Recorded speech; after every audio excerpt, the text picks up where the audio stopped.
8 मार्च 2014। सब कुछ बिल्कुल नॉर्मल था और इसी के साथ ये प्लेन अपनी उड़ान भरता क्योंकि अगले ही मिनट 1:21 पे MH370 एयर ट्रैफिक कंट्रोल के रेडार से गायब हो गया। We have breaking news. Malaysia Airlines confirms it has lost contact with a plane carrying 227 passengers. अब इसके आगे प्लेन कहां गया ये किसी को नहीं पता। पायलट मेंटली परेशान था और इमोशंस में आके उसने प्लेन क्रैश करा दिया।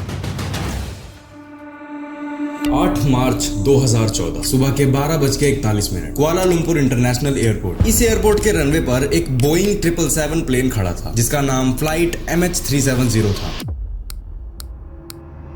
इस प्लेन को बीजिंग कैपिटल इंटरनेशनल एयरपोर्ट जाना था। ये प्लेन अपने रूटीन उड़ान के लिए रेडी था। फ्लाइट में टोटल 239 लोग थे जिनमें से 227 पैसेंजर्स और 12 क्रू मेंबर्स थे। प्लेन को ऑफिशियली 2 पायलट्स उड़ा रहे थे। कैप्टन जाहिर अहमद शाह जो कि 53 साल के मलेशिया एयरलाइंस के सीनियर पायलट थे। इन पे 18,000 से ज्यादा फ्लाइंग आवर्स का एक्सपीरियंस था। दूसरे अब्दुल हमीद जो कि 27 साल के को पायलट थे जिनके पास अप्रोक्स 2700 फ्लाइंग आवर्स का एक्सपीरियंस था। सब कुछ बिल्कुल नॉर्मल था। वेदर क्लियर था। प्लेन भी बिल्कुल फिट था। उसमें कोई टेक्निकल फॉल्ट रिपोर्ट नहीं हुआ था और इसी के साथ ये प्लेन अपनी उड़ान भरता। कुछ ही देर में प्लेन 35,000 फीट की ऊंचाइयों पर पहुंच जाता है। वैसे ये एक 6 घंटे की फ्लाइट थी लेकिन सिर्फ टेक ऑफ के 38 मिनट बाद 1:19 पे को पायलट अब्दुल हमीद ने ट्रैफिक कंट्रोल से कहा गुड नाइट मलेशियन 370। अब हालांकि ये कैजुअल मैसेज था पर ये लास्ट मैसेज था जो इस प्लेन से एयर ट्रैफिक कंट्रोल को मिला क्योंकि अगले ही मिनट 1:21 पे MH370 एयर ट्रैफिक कंट्रोल के रेडार से गायब हो गया। लेकिन गायब होने के बाद भी मिलिट्री के रेडार्स में इस प्लेन को देखा गया जिससे पता चला कि प्लेन ने एक यू टर्न लिया और मलेशिया के वेस्ट कोस्ट की तरफ जा रहा है। अब ये काफी शॉकिंग बात थी क्योंकि फ्लाइट पाथ के ऑपोजिट डायरेक्शन में जा रहा था एंड उसके बाद प्लेन अंडमान सी के ऊपर से गुजरा और फिर इंडियन ओशन के रिमोट एरियाज में एंड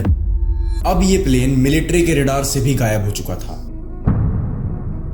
जिसके बाद ना कोई सिग्नल ना कम्युनिकेशन। अब इसके आगे प्लेन कहां गया ये किसी को नहीं पता क्योंकि वो प्लेन आज तक किसी भी एयरपोर्ट पे लैंड ही नहीं हुआ। लेकिन सैटेलाइट सिग्नल से पता चला कि प्लेन इस पॉइंट से आगे 6 घंटे और चला एंड फिर इस प्लेन के लिए सर्च ऑपरेशंस चलाए गए। इंडियन ओशन के 1,20,000 स्क्वायर किलोमीटर के एरियाज में सब कुछ छान मारा गया लेकिन प्लेन का नामो निशान तक नहीं मिला। आगे चल के दुनिया के 26 देशों ने मिलकर $200 मिलियन से भी ज्यादा खर्च किए इस प्लेन को ढूंढने में लेकिन प्लेन कहीं नहीं मिला। अब यहाँ सवाल आता है कि आखिर क्या हुआ उस प्लेन के साथ? क्या ये एक एक्सीडेंट था या किसी इंसान की प्लानिंग? चलो इसे डीप में एनालाइज करते हैं जितना लॉजिकली पॉसिबल है। पहला केस हो सकता है कि प्लेन का पायलट ही जानबूझ के उस फ्लाइट को गलत डायरेक्शन में ले गया। हालांकि इसका कोई प्रूफ नहीं है पर हम यहाँ पॉसिबिलिटीज देख रहे हैं क्योंकि पास्ट में ऐसा कई बार हो चुका है जैसे 2015 का जर्मन विंग्स फ्लाइट 9525 का क्रैश जिसमें पता चला कि पायलट मेंटली परेशान था और इमोशंस में आके उसने प्लेन क्रैश करा दिया। दूसरा MH370 में 221 किलो से ज्यादा लिथियम आयन बैटरीज थी। अब हो सकता है कि एक शॉर्ट सर्किट हुआ हो जिसने ट्रांसपॉन्डर और रेडियस को डिसेबल कर दिया और केबिन प्रेशर लॉस के कारण क्रू और पैसेंजर अनकॉन्शियस हो गए और फिर क्रैश कर गया। ये और ऐसी जितनी भी थ्योरीज बनी इनका आज तक कोई प्रूफ नहीं मिला और इस प्लेन का ब्लैक बॉक्स और CVR आज तक नहीं मिला और जब तक ये नहीं मिलेगा तब तक MH370 दुनिया की सबसे बड़ी अनरिजॉल्व मिस्ट्री बन के रह जाएगा। इस पे आपका क्या कहना है मुझे कमेंट्स में जरूर बताना और ऐसे ही और वीडियोस के लिए सब्सक्राइब।